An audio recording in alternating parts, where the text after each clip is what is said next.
Oke, bismillahirrahmanirrahim. Assalamualaikum warahmatullahi taala wabarakatuh. Alhamdulillah rabbil amma ba'du.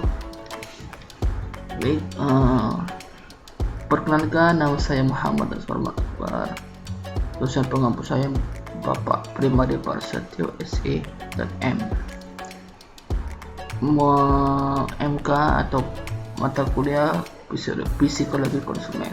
Baik, saya akan menjalankan atau menjelaskan tentang materi pertama ialah satu, sikap dalam perilaku konsumen. Saya akan menjelaskan dua materi, yaitu sikap dalam perilaku konsumen dan kelompok referensi dalam perilaku konsumen. Satu, sikap dalam perilaku konsumen. Pengertian konsumen. Dalam dunia marketing, konsumen adalah hal yang perlu diperhatikan. Jika suatu perusahaan atau pedagang tidak memiliki konsumen, maka akan sia-sia barang yang diperdagangkan. Itu ibaratnya tuh, kita tuh menjual barang nih, tapi nggak ada yang beli, ya percuma. Modal sudah keluarin banyak-banyak, sudah besar-besaran, tapi nggak ada yang beli, ya nggak ada untung. Oleh karena itu, agar dapat memahami konsumen, maka harus mengerti itu konsumen dan siapa konsumen itu berikut. Konsumen itu, kalau menurut para ahli, menurut Philip Kotler 2000 dalam bukunya Principle of Marketing, adalah semua individu dan rumah tangga yang membeli memperoleh.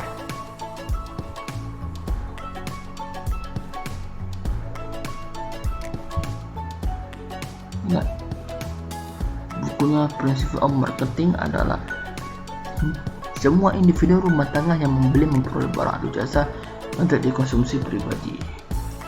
B. Pengertian sikap. Sikap menurut Albert adalah suatu predisposisi yang dipelajari dan merespon terhadap suatu objek dalam bentuk rasa suka atau tidak suka. Di dalam konteks pemasaran, sikap konsumen harus terkait dengan objek-objek tersebut, bisa terkait dengan berbagai konsep konsumsi seperti pemasaran, lalu media iklan, harga kemasan, penggunaan media, dan sebagainya. Lalu sikap adalah gambaran perasaan dari seorang konsumen, dan perasaan tersebut akan direfleksikan oleh perilakunya. Karena itu sikap memiliki konsistensi dengan perilaku. Tetapi walaupun mempunyai konsistensi, sikap tidak harus permanen. Artinya sikap dapat berubah. Sikap bisa positif atau negatif, bahkan netral. Itu ibaratnya seperti terkadang ada kala pembeli itu mau, atau misalnya kita menjual barang, tapi kadang-kadang ada fenomena bahwa pembeli itu tidak jadi karena mungkin barang kita masih kurang berkenan, atau masih ibarat tuh tidak sesuai spesifikasi dari pembeli tersebut. Nah, itu yang dimaksud dengan sikap atau konsumen seorang konsumen. Sikap perasaan dari seorang konsumen. Baik, C. 3 komponen. 1. Komponen kognitif. Berkenaan dengan hal-hal yang diketahui individu atau pengalaman individu, sifatnya langsung tidak langsung dengan objek sikap. 2. Komponen afektif. Komponen afektif berkenaan dengan perasaan atau emosi konsumen yang mengenai objek sikap, bisa berekspresinya boleh sangat tidak sesuai dengan sangat suka. 3. Komponen konatif. Komponen konatif berkenaan dengan predisposisi dan kecenderungan individu untuk melakukan suatu tindakan dengan objek sikap. Jadi komponen konatif ini baru sebatas keinginan, belum tindakan nyata. Baik, dari beberapa yang saya jelaskan, saya menyimpulkan intinya sikap adalah perasaan dan konsumen atau posisi negatif dari suatu objek setelah dia mengevaluasi objek tersebut. Berarti semakin banyak objek yang dievaluasi, semakin banyak sikap yang terbentuk. Baik, saya akan menjelaskan referensi yang kedua. Nih, definisi.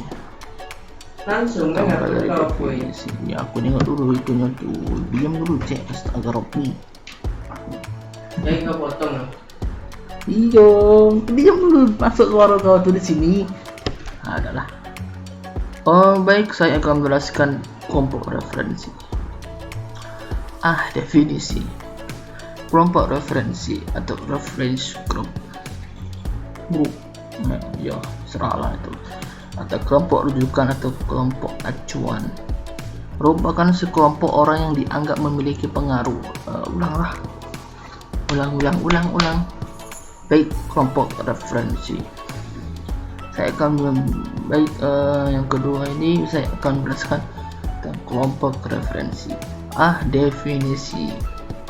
Kelompok referensi atau reference group atau kelompok rujukan atau kelompok acuan merupakan sekelompok orang yang dianggap memiliki pengaruh evaluasi, aspirasi, bahkan berperilaku terhadap orang lain secara langsung ataupun tidak langsung, dan dianggap sebagai perbandingan bagi seseorang dalam membentuk nilai dan sikap umum khusus atau pedoman khusus bagi perilaku.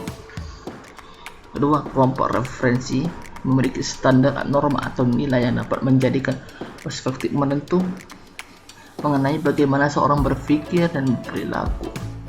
Dan kelompok ini berguna sebagai referensi seseorang untuk mengambil keputusan. Jadi kelompok referensi ini gunanya untuk sebagai dasar atau dasar seorang berpikir atau perilaku untuk mengambil suatu sikap atau pengambilan keputusan, baik itu berdasarkan suatu objek atau norma atau nilai, bahkan suatu kejadian yang nyata. Dua jenis kelompok referensi. Kelompok referensi menjadi dua jenis, yaitu referensi normatif, komparatif, atau klarifikasi kelompok referensi.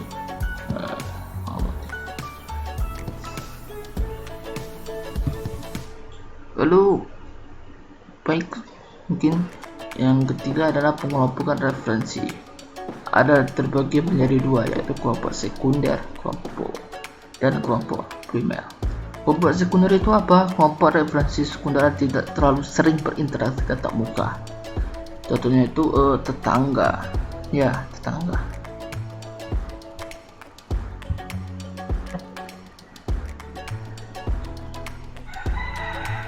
Tetangga atau mungkin kerabat jauh, atau mungkin ya yang lainnya yang tidak terlalu sering berinteraksi. Yang kedua adalah primary. Kelompok referensi primary melibatkan seringnya interaksi langsung atau tatap muka. Masa dunia kita sering nih interaksi langsung atau tatap muka. Contohnya nih ya keluarga dan sanak saudara. Baik, lalu faktor mempengaruhi seseorang menjadi bagian dari kelompok referensi. Satu, keakraban. Jelas, sudah pasti kalau kita ingin masuk atau ingin menjadi bagian dalam suatu kelompok, kita harus menjadi akrab terlebih dahulu. Ya, ibaratnya ya seperti misalnya kita contohnya kalau kita ingin berteman dengan baik, berarti kita harus akrab terlebih dahulu. Lalu selanjutnya adalah kelompok referensi dalam pemasaran.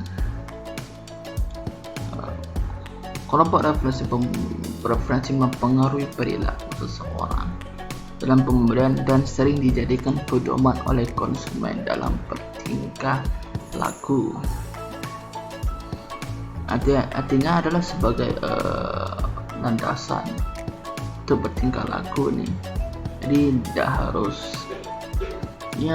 harus atau bisa sebagai patokan deh untuk bertingkah laku, karena kan yang namanya zaman sekarang ini nama tingkah laku ini terkadang ada yang negatif, positif. Nah, negatif positif inilah yang harus kita pilah. Lalu kelompok referensi paling berpengaruh terhadap konsumen, mempengaruhi orang lain melalui norma, informasi, kebutuhan nilai, dan lain-lain. Ada berbagai macam pengaruh tersebut, yaitu satu, pengaruh normatif adalah ketika seorang individu memenuhi harapan kelompok untuk mendapatkan hadiah langsung untuk menghindari hukuman. Yang kedua, pengaruh informasi, yaitu perilaku dan mendapat referensi digunakan sebagai berguna potongan informasi yang berpotensi. Selanjutnya, terdapat beberapa bentuk kelompok acuan yang dapat mengukur konsumsi konsumen dalam perilaku konsumsi. 1. Kelompok pertemanan. 2. Kelompok belanja. Yang keempat, kerja. 4. Komoditas maya. 5. Kelompok aksi konsumen. Kesimpulan, sikap adalah perasaan dari konsumen atau positif dan negatif dari suatu objek. Setelah dia mengevaluasi objek tersebut, berarti semakin banyak objek yang dievaluasi akan semakin banyak sikap yang terbentuk. Lalu kelompok referensi. Kelompok referensi mempengaruhi perilaku seseorang dalam pembelian dan sering dijadikan sebagai pedoman konsumen dalam bertingkah laku. Sering jadi anggota kelompok referensi sering menjadi penyebar pengaruh dalam hal selera ataupun oleh karena itu konsumen selalu mengawasi kelompok-kelompok tersebut baik perilaku fisik maupun mentalnya. Baik, mungkin sekian dari saya. Kalau ada salah kata atau saya mohon maaf. Saya mohon ampun kepada Allah. Wassalamualaikum warahmatullahi taala wabarakatuh.